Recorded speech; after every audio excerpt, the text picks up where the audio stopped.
Hello everyone, मैं आकांक्षा। स्वागत है आपका हमारे इस ज्ञानवाणी कार्यक्रम में। आज हम सबसे पहले बात करते हैं हैदराबाद की सांस्कृतिक विरासत के बारे में। पर्यटन मंत्रालय के द्वारा देखो अपना देश वेबिनार सीरीज के 50वें सत्र में हैदराबाद की सांस्कृतिक विरासत का आयोजन किया गया। देखो अपना देश सीरीज क्या है? देखो अपना देश वेबिनार सीरीज का आयोजन पर्यटन मंत्रालय द्वारा भारत के विभिन्न पर्यटन स्थलों के बारे में जागरूकता पैदा करने तथा पर्यटन को बढ़ावा देने के उद्देश्य से किया जा रहा है। इसमें उन पर्यटन स्थलों के बारे में बताया जाता है जो अपेक्षाकृत कम चर्चित है तथा लोगों को उनके बारे में अधिक जानकारी नहीं है। इसके तहत एक भारत श्रेष्ठ भारत की भावना को भी प्रोत्साहित किया जाता है। इसके प्रमुख तथ्य हैदराबाद मोतियों के शहर और निजाम के शहर के रूप में लोकप्रिय है तथा कुतुबशाही राजवंश द्वारा स्थापना के बाद से एक जीवंत ऐतिहासिक विरासत का केंद्र रहा है। मोहम्मद कुली कुतुब शाह ने गोलकुंडा किले से अपने राजधानी के विस्तार के लिए 1591 में हैदराबाद की स्थापना की थी। वर्ष 1687 में शहर पर मुगलों का कब्जा हो गया। 1724 में मुगल शासक निजाम आसफ जाह ने अपनी संप्रभुता का ऐलान किया और आसफ जाही राजवंश की स्थापना की, जिसे निजाम के नाम से भी जाना जाता है। हैदराबाद 1769 से 1948 के बीच आसफ जाही की शाही राजधानी रहा। वर्ष 1947 में भारत के आजाद होने से पहले तक हैदराबाद रियासत की राजधानी के रूप में शहर में ब्रिटिश रेजिडेंसी कैंटोनमेंट भी था।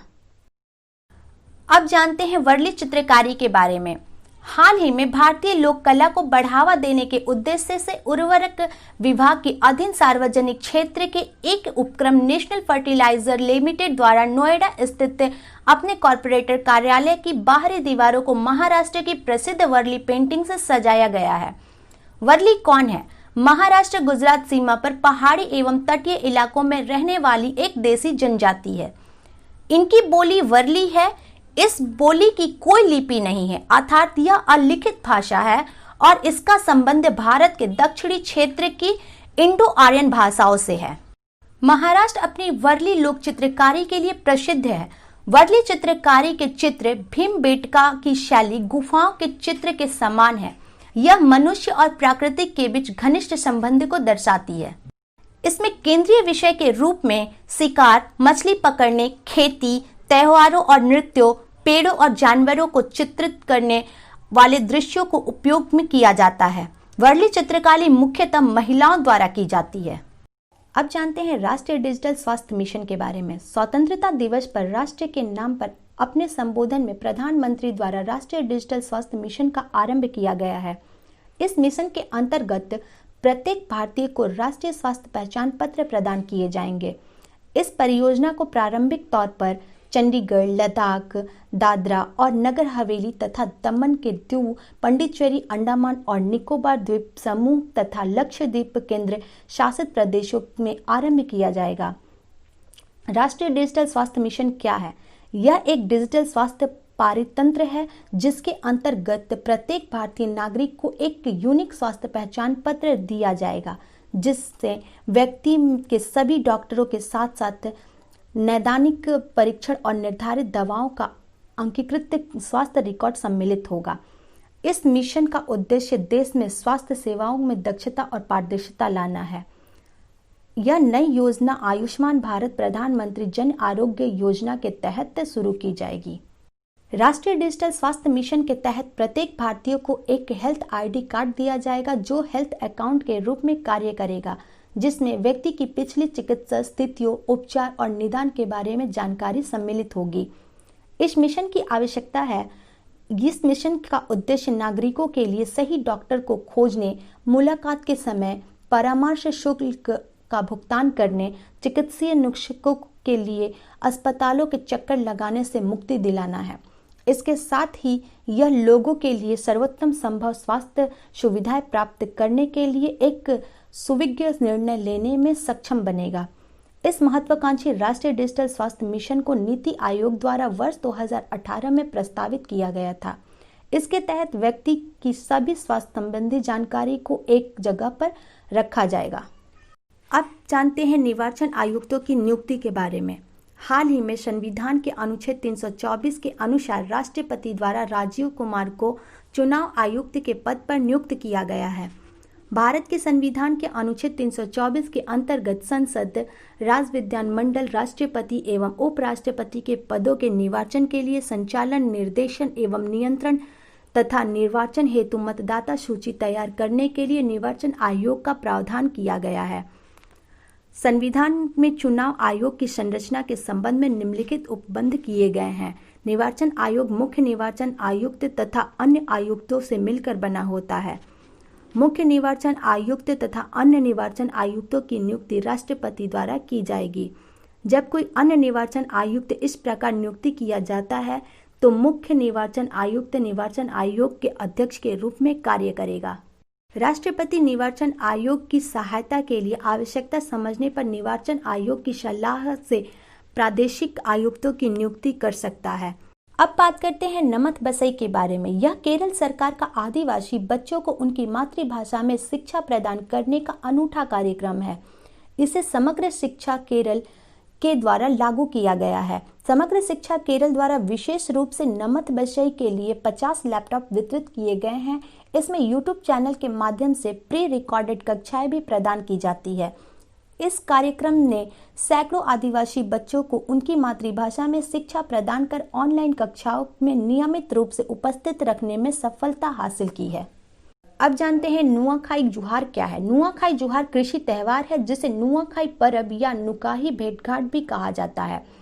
नुआखाई दो शब्दों का संयोजन है जो नए चावल को खाने का प्रतीक है, क्योंकि नुआ का अर्थ होता है नया और खाई का अर्थ होता है खाना।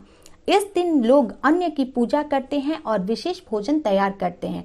उड़ीसा के संबलपुर जिले की प्रसिद्ध देवी समलेश्वरी को किसान अपनी जमीन से पहली उपज देते हैं।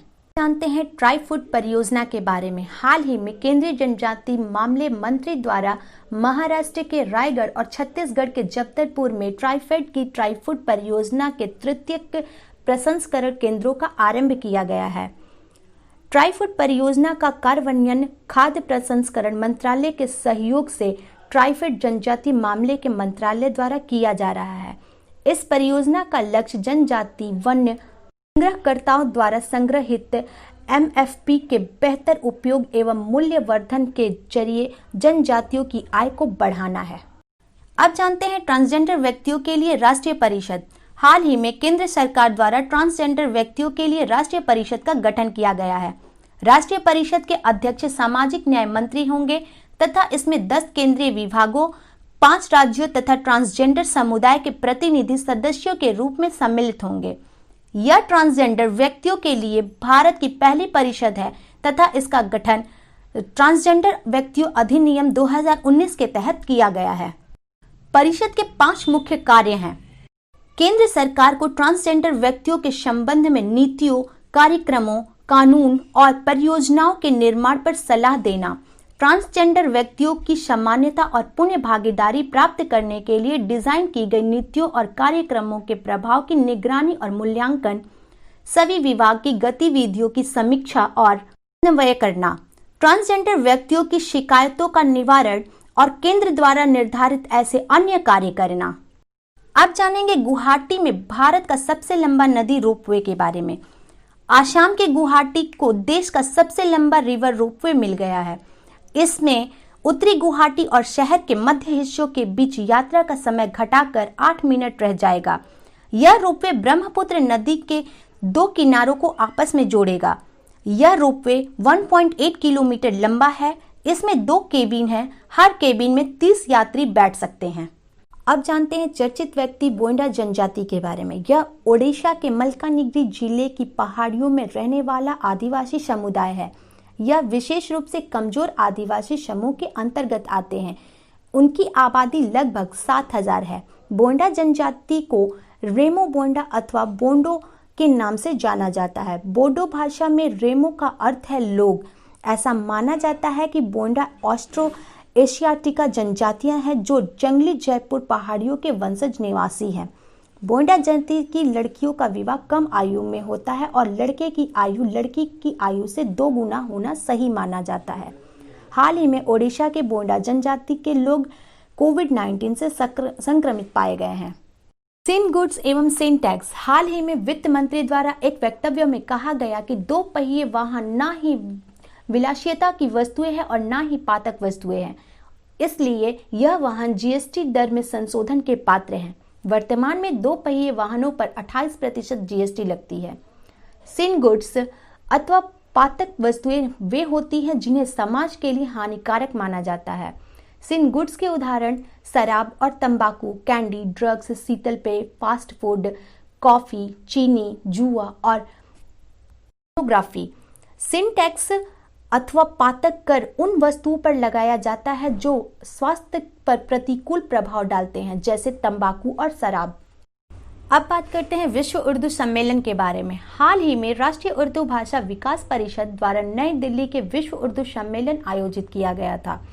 शिक्षा मंत्रालय, माध्यमिक और उच्च शिक्षा विभाग भारत सरकार के तहत एक स्वायत्त निकाय है।